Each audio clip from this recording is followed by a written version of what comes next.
What's going on, boys? No guys here. Welcome back to another video. Now in today's video we're going to go over mistakes that gold player makes that elite players do not, especially during team of the season.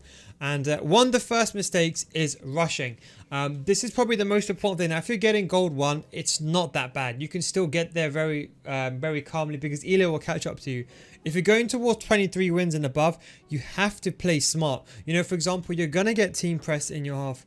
In my opinion, for example, in this situation, you can argue a very simple ball. You can see Eto, he's got a 4-star weak foot, and you can see even then, still, maybe a lack of height, the player lost the ball. Now, that was team of the season Rashford. But these are small things you have to remember, that a lot of these players got team of the season players. So it's going to be a different game. Everyone's going to be pressing you. My best advice is if you're building out at the back, which is completely fine, just be very smart and deliberate what you do. Don't force the ball. For example, in this situation over here when I got the ball with Trent, I could have made that pass, but the problem is that's Trent's left foot. Instead, I decided to play it safe, take a touch away, and then do a 1-2, and then go into the space. Now, people are going to say, why are you playing slow? Now, let's be realistic. When you're playing in elite ranks, every single Tom, Dick, and Harry and Jessica's holding the ball. There is absolutely no way you're going to be finding an elite player rushing. It's impossible. No one's going to be doing that unless you're facing a top tier player. So everyone's going to be playing this way. The key thing is patience and left stick dribbling. My best advice is when you get inside the box, try to have a cam who's got at least good agility and balance. In my situation, I'm using Messi, but you need someone to create that pocket of space. Now, there's two ways you can do it. You can use agile dribbling if you want. So very simply, use agile dribbling to get into the space. That is one way. Or you can use simple left stick dribbling. The reason why you like using left stick dribbling is it takes a bit more deliberate touches and it doesn't really have the cute touches. Because sometimes agile dribbling, it doesn't really take the ball too far away from your feet. It keeps it close. But you can see the most important thing is baiting the first guy. Remember, the game is about mistakes. As sad as it sounds, that's what the game is. There's literally no other skill gap, but it's a game of patience. But all you have to do is with the left stick dribbling, if you can find a way, you can still be very attacking. You don't have to park the box. You can play how I play. But as long as you dribble in the final third and you can find your opponent outside the box and use the L1 triggers, you should be fine. So the most important thing is when you're building up, utilize everything safely. Don't make a first time pass. Take a touch, before you do anything. Take a touch there. Make a guaranteed pass. Don't take any risks. Then in the final third, you can take whatever risk you want. But as long as the first 2/3 are kind of risk free, and that way you don't lose the ball and get encountered, because getting countered is the biggest way people are conceding this game. So the next clip I want to go over is understanding that you have to recycle the ball. Again, this will mainly be for elite players and those going for elite, because a lot of these gold players, they will be maybe playing a bit more counter attacking, but you'll see a lot of elite players in this shape. And they'll be playing very narrow, almost overload the ball side, which I don't condone. Playing very narrow width, compact, and they'll use overload the ball side and they'll press to get the ball. You can see, for example, like here is a combination of offside trap and pressing. And because it's so compact, they can basically press out with one player and not leave a gap in behind. Obviously, with a wide back 5, it's a bit different. But if you got a back 5 like this, if you run out with your right centre back, it's not much of an issue. So this is what a lot of players are doing. You have to be aware that you can't force the ball. The way I like to use this is L1 triggers. You have to use L1 triggers, make players to make runs. Because this is the thing. If you do an L1 trigger like to Crespo over here, I don't really use Crespo, but when he makes that run, he drags this defender with him. And it's so important to create space. Not only does it move the back line, but it gives you space because it kind of gives your opponent a distraction. So for example, when I get the ball over here with Tagliafico, there's no one really to pass to. There's a person that's getting in behind, but he's marking it very well. When you get the ball in these situations, you want to use L1 triggers like so, and that way you can get the ball in these situations. Yes, it was a good goal in the end. I kind of made use of the wing play, and obviously this is why I used the 3-5-2, because if someone needs to overload the ball side, don't forget your wing plays are very wide. You spread the play. But it's the thing. You see when I get the ball over here, watch with Neymar. See when Neymar's got the ball? See he makes that run in behind? That run in behind is what makes space for Messi to turn here. If Neymar never made a run in behind, then Neymar would have been here and his defense would have been like that. Because Neymar starts running from position 1 to position 2, his back line has to also move with him, and that's what gives me space. So if you don't have the get in behind instruction on your player, make sure you use the L1 trigger so you can move them manually. And you can see, for example, in this situation here when I switch the ball, it's only because Varane had to then commit to this player, then this defender then had to move up, and that's what made space for Crespo to come in behind. So something as simple as an L1 trigger looks like the most simplest thing in the game, but it's important because if you can drag this player away, that player gets dragged along with him, then this guy gets dragged along, then you can use the space to utilize and break your opponent. So make sure you're using L1 trigger, and make sure you also don't forget being patient. You can't rush through. You can't just run from A to Z straight away. It won't work against elite players. You have to be prepared to play against the system, but this is how every single person is playing.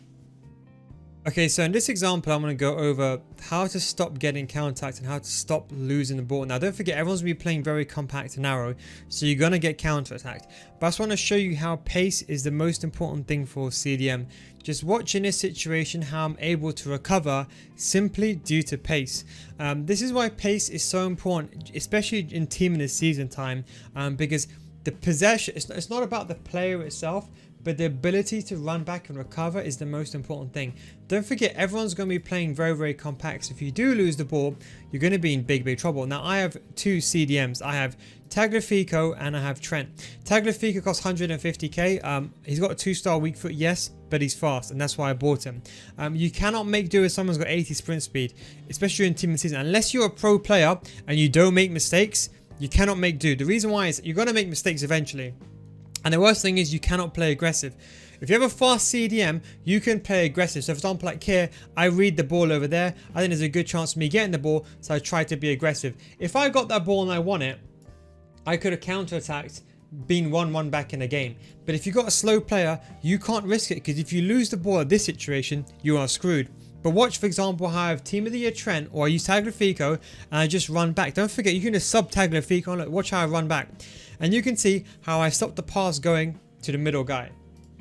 When the ball gets turned around like so, I be aggressive again. You can see a bit unlucky. I read what he's doing. I try to get the ball, and unfortunately I'm a second too late. Now this is the thing. Any good player will do an L1 trigger here, send that play going forward, do a first time pass and do a direction nutmeg, a bridge, a first time fake shot, and it's a guaranteed goal. It doesn't matter how good of a defender you are unless you control this guy manually. Now this is the thing. When he does the L1 trigger, I read it and I occupy the space. He makes a pass going forward. When he cuts the ball back, the most obvious thing from through will make a pass like that, and then he will shoot. But watch how I'm able to move into the space with Trent. Watch this with Trent. As soon as I lose the ball in midfield, I'm overly aggressive. Commit, make a mistake. Okay, fine. But I just run back straight. See, I run back straight and I'm able to recover without making a mismatch at the back. So I got 3 defenders against 3 attackers, and I got Crespo coming back to help me on the left mid, and then I use my CDM to occupy the space, and then I cut the ball out. But in this situation, these defending examples wouldn't have worked if I had a slow defender, and that's why it's so pivotal to have a fast defender. Even if he hasn't got the best defending stats, it's not important. The position that you take up is more important. Standing here, it stops him making a pass over there, him making a pass downwards, me then running into the space, stopping him from going on his foot and getting the ball back. This is what's very, very important on a high level. So make sure you got a CDM that's got pace. It's fine if you got someone, for example, who's got maybe like 85 pace, like let's say for example someone like KDB or Bruno Fernandes, but you need at least someone fast next to him that can go back and recover if you're going to make mistakes. Because don't forget, most team and season players have got really, really good cards. You know, this Chiesa card, for example, is rapid. If he gets in behind, I can't defend against it with a slow player. So that's what's important. You don't want someone just to run past you, or you're going to regret it very much later on. One of the final things I want to say is do not worry about passing the ball around if your opponent is losing. Now, this is one thing I want to stress. It doesn't matter if you play sane or you play smart. I try to do it. It doesn't matter because every single person I play against, they don't skip their replay, they watch everything and they hold the ball. Everyone is going to do it. It doesn't matter whether you got integrity or not. Now, my best advice is if you're winning 3-2, the best thing to do against these guys is hold the ball in their final third, because a lot of these guys, they still park the bus even if they're like 3-2 down. I don't know why they do it. So this is the thing. Don't succumb to the pressure and don't feel like you need to go forward. Let him come to you. Let he or she come to you. Like you can see in the situation, he's playing deep. He's parking a bus. He has to press me. So watch how I hold the ball in the midfield and literally wait for him to make a mistake. And if I got a chance to make go forward, then I go forward. As if not, I just circulate the ball around. It doesn't matter. Don't forget, he needs to come towards me. So it's simple. Let's it dribbling back to my CDM. L1 triggers the usual and let him come to me. And then when a chance opens up, then you can go and score. But don't ever feel like, oh, you can't do this. Because don't forget, if he wants to park the bus, it's his fault. It's up to you, for example, to win the game. And once you get into a chance like that, you can try to force the ball. But in the day, he has to come and get you. So I want to say this because I think there's a lot of, there's a lot of things people saying, oh yeah, I don't want to hold the ball. That's fine. I don't hold the ball either in a corner flag. But if you're holding the ball outside your opponent's box and he's literally parking the bus, there is nothing wrong with it because he's parking the bus. It's your duty to hold the ball there. It's not your duty to go forward. My best advice is to recycle ball with your CDMs. Do 1-2s with your strikers and go back to your cam. If he's parking a bus, just let him. One day you'll find a space like that. And then from there you can finish the game out, close the game out, and then from him 4-2, then it's complete GG's from there. But that's what's important. So don't feel scared of doing it because, to be honest, everyone is doing it. At the end of the day, if someone is parking the bus, it's not your fault. They're parking the bus, not you. So don't worry too much about it. Anyway, guys, hope you enjoyed this video. Thanks for watching. Take it easy, and I'll catch you next time.